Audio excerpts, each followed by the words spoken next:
तो Indian army जितने भी मेरे लवर हैं वो कमर कस लें, और सबसे ज्यादा सिपाही फार्मा पार्ट को लेकर के जिस तरीके इस देश में आर्मी नर्सिंग को लेकर पैशन है, मुझे लगता है वैसे सिपाही फार्मा को लेकर भी जबरदस्त पैशनेट है वो सभी कैंडिडेट जो डी फार्मा बी फार्मा किए हुए हैं, और वो चाहते हैं कि कुछ ऐसी अपॉर्चुनिटी इंडियन आर्मी में मिले जो उनको परमानेंट कैटेगरी में लेके जाए। तो आइए कुछ बातें जान लेते हैं कि आखिर आर्मी सिपाही भर्ती 2026 जो है उसके लिए क्वालिफिकेशन क्या है। तो बिल्कुल क्लियर है कि 10+2 आप बिल्कुल क्लियर होने चाहिए, साथ ही डी फार्मा होना चाहिए मिनिमम 55% के साथ, और अगर आप बी फार्मा किए हुए हैं तो 50% भी चलेगा एग्जैक्टली, मतलब बट दोनों में से कोई ना कोई आपका होना चाहिए।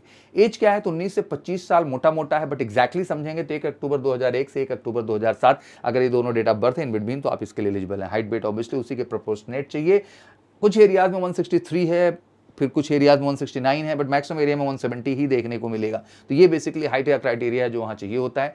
पेपर कुछ इस तरह का है, पार्ट 1 पार्ट 2 दोनों बहुत अहम है। पार्ट 1 में जनरल नॉलेज एंड इंग्लिश दोनों बहुत वाइट रोल प्ले करते हैं बेहतर स्कोर करने के लिए, और पार्ट 2 में आपके फार्मेसी 1 एंड फार्मेसी 2 का पूरा सिलेबस आपको प्रॉपर ढंग से बहुत सपोर्ट करता है बेहतर करने के लिए एग्जैक्टली। दोनों ही सेगमेंट में अगर आपको बेहतर तैयार होना है, रिटन से लेके फिजिकल से लेके मेडिकल तक और फाइनल मेरिट तक, और सिपाही फार्मा के थ्रू इंडियन आर्मी में परमानेंट होना, तो बिना देरी के आप जुड़िए सिपाही फार्मा स्पेशल बैच के साथ एमकेसी के साथ, और लीजिए इसे और शॉर्ट सफलता, और आ जाइए ऑनलाइन ऑफलाइन दोनों मंच पे बेहतर गाइड करेंगे। कॉल करके 9696330033 पर। Thank you so much, good luck, जय हिंद, जय भारत।